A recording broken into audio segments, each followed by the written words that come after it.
ng pagtakbo, gagamitin ko itong posisyon na to kung maaaring manalo para i-voice out ang climate change sa Pilipinas. Matindang inabot namin sa Undoy.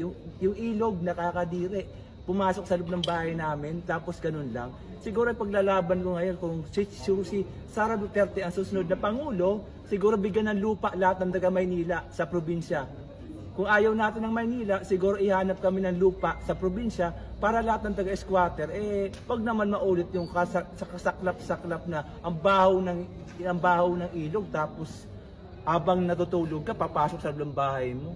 Gano'n po ba yung nangyari sa inyo, sir, noon? Opo. Yung Ondoy. Hanggang dito, hanggang Bewang. Ondoy po yun, sir. Ondoy. Itong mga ngayon, Karina, Ente. Wala naman. Pero ayun lang, siguro, Fridays for Future, environmental activist ako. So siguro gagamitin ko itong voice ko to para i-promote si Greta Thunberg. Fridays for Future. Yun lang po, Fridays for Future. Climate change, tapos yung alchemy. Pag ginamit ko yung alchemy sa Pilipinas, siguro wala ng large-scale mining operation. The first time in the history of Manila na may City of Manila mayor na nagbo-voice out para sa climate change. Kasi wala tayong pakialam. Nandiyan ang SM, dito tayo SM, aircon to.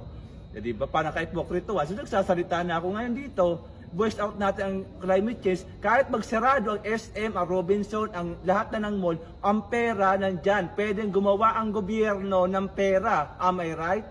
So bakit natatakot ang gobyerno na magsara ang mga negosyante? Hanggat may gahaman, may negosyante. Pero yun, hindi naman sa ganun. Maraming mga kabataan na Forbes under 30 category, Forbes billionaire under 30, 23 years old Mark Zuckerberg, barely out of 10 naging billionaire. Bakit hindi gayahin ng Pilipino? Yung mga bidding, pwede naman i-award yun sa mga bata na below 40 ang category. Mga Forbes list. Maraming ganyan.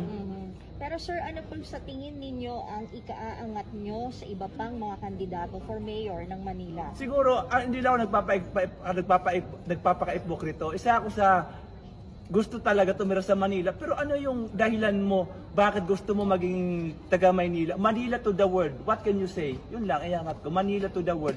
Magpakastotoo na tayo. Country's capital ito. Hindi ito Makati na puro building.